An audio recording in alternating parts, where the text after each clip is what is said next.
So let's talk now to do with the community trust with Cambridge United, to do with your work within Christians in Sport as their general director, and how both locally and nationally you and your fellow worshippers have come to the help. We were only hearing earlier from Bill Ribbons, our orthopaedic surgeon, who was on saying that the chaplain at Northampton Shire Cricket Club has never been more important.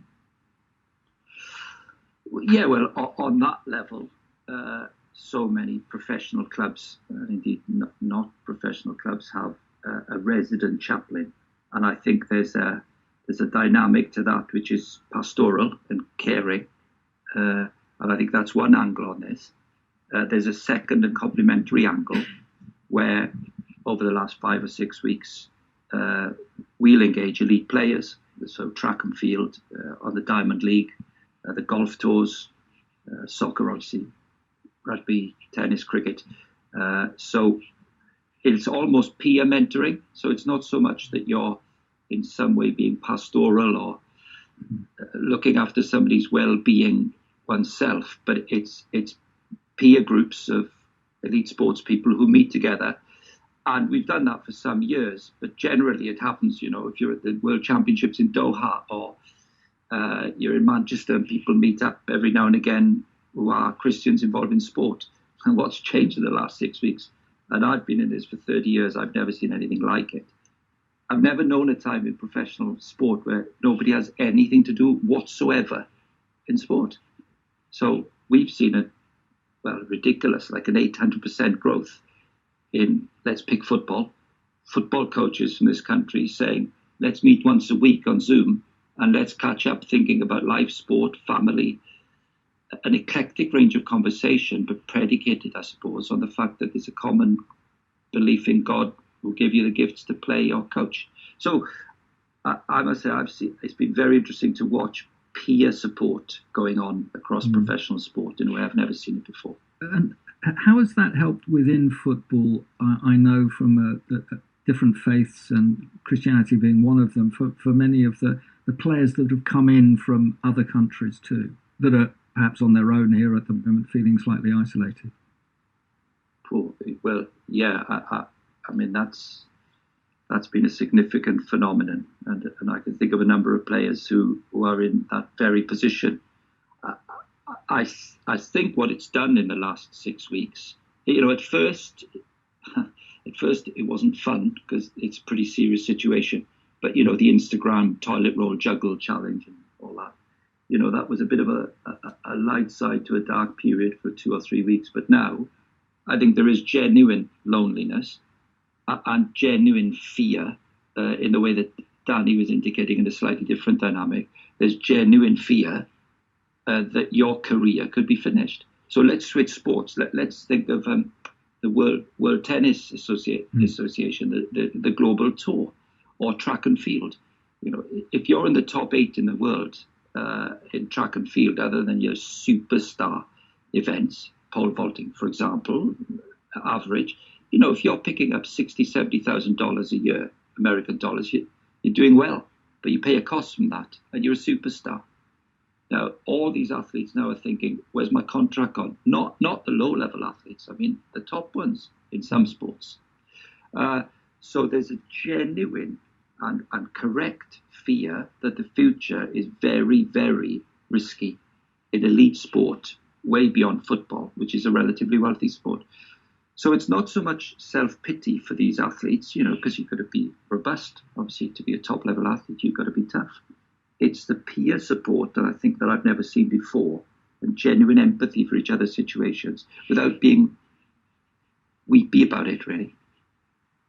It's of course we've asked everybody today that's been part of this program about how clubs and others are helping and working with their mental health, and of course that will be something that you too are doing, not just within the club, but through the way that you are helping with the trust that you run to at Cambridge United within the community. Yeah, well. Again, I take no credit in saying this whatsoever about Cambridge United itself, but this year we've won the League Two award. No, in fact, we won the EFL award, the whole EFL, for our mental health program, both with secondary school pupils and within our football club and within the neighbouring community. So it's been a really, really important part of what's happened here. And the documentary with the Duke of Cambridge and Thierry Henry et al. Was filmed at Cambridge United as part of that. Mm-hmm. So again, one is so aware these days of the vulnerability to do with mental well-being and mental health in a way that we've never seen before. And I was just talking to, a really well-balanced member of our backroom staff just this week, very at ease with himself, very comfortable in his own skin, lives on his own. And he said, gosh, I never thought I'd start to feel deep loneliness, but actually not having real human contact with people you care for and love is now becoming pretty serious, even for hardened, toughened footballers and football staff. So serious days, I think, Mark, and I don't think any of us are particularly sure how to navigate them. But as I said, one of the strengths, I think, of the Christian Sport Network that I've known for so many years is it's fantastic to see peer support in a way that you almost never touch because there's no time for it. And that may be the richness that comes out of this, actually. It may be one of the silver linings. Yeah, I think that for an awful lot of people, and it's difficult to say this in some ways, that because we're not going about our hectic lives in the way that we have in the past, and there is nothing we can do about it, there are certain things that have actually become more important. I mean, I've thought the sense of sight, of smell, of touch, of everything, the walks that a lot of people have been going on, the other times that they've had together with families that they would never have bothered to get in contact with, and what have you, has sort of, in many ways, that relaxation side of things is something getting back to the sort of things that you and your group have been looking for as well, I know, in over so many years. And it's sort of happening naturally, if I could put it that way. Yeah, well, you're making me smile. And a part of me is thinking, well, I'm glad you can say something like that, because one's sometimes a bit nervous of saying, wow, there's some amazing things going on at the moment, because we know they're against the context of desperate danger and problems for so many lives. But my goodness, I just think it's fun. There's parts of this that are fantastic. Smell the coffee. It's just great, isn't it? Not charging to places, not constantly being in the car, going to watch a game, going to scout somebody, getting on a plane, going to the next match, getting into the ground.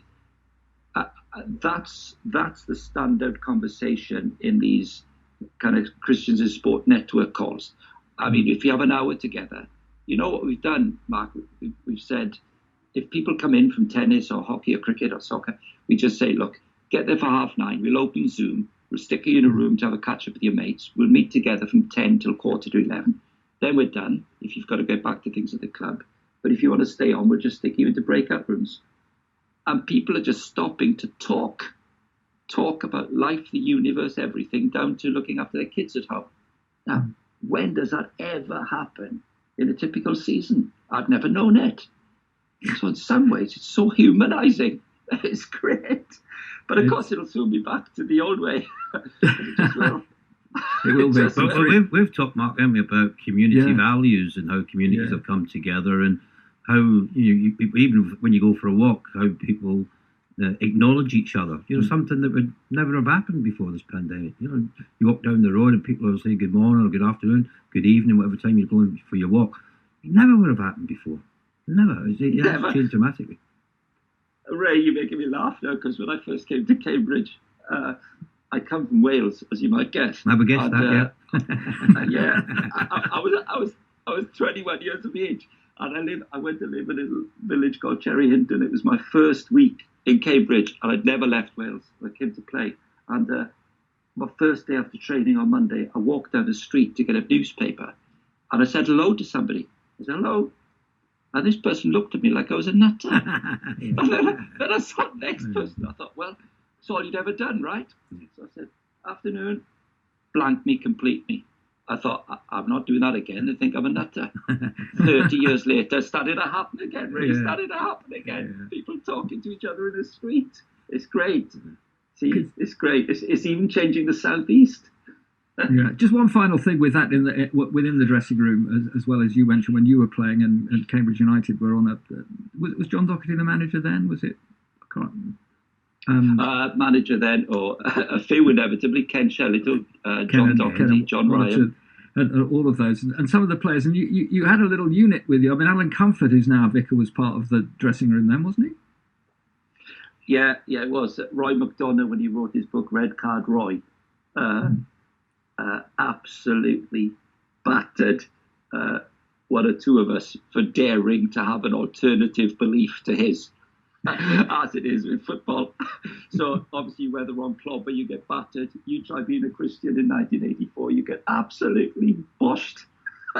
So that was the banter. But I loved it because the moment there's not banter about you is the moment you're stuffed in the dressing room, right? So because it's happening behind your back. So yeah, there was loads of banter. And Alan Comfort went on from Cambridge to Orient for a few years, then Middlesbrough.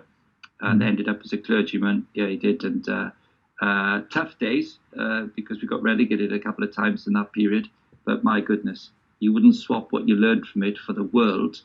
And I don't know, 30 years on, working at Cambridge United and with Christians in Sport, I feel so many of the things that you remember from any length of football career, it's the adversity that teaches you the most, probably. And maybe that's what this period will do for us in the whole of professional football and professional sport. And just finally, Graham, for anybody listening to this and suddenly thinks, you know what, I'd like to get in touch. How do they do that with Christians in Sport? Christiansinsport.org.uk, and everything you'd need to check, I think, should be there or thereabouts. Well, good luck with everything else, with whatever happens in this particular season, Graham. And thank you very much indeed for joining us on TalkSport as well this afternoon. What a pleasure. Thank you to three of you. Thank you very much indeed, Mark. That's Graham Daniels, the on the board at Cambridge United, former player, has managed both Histon actually and Cambridge City locally as well, and now working within the Cambridge United Trust as his part as a director, and of course too in Christians in Sport.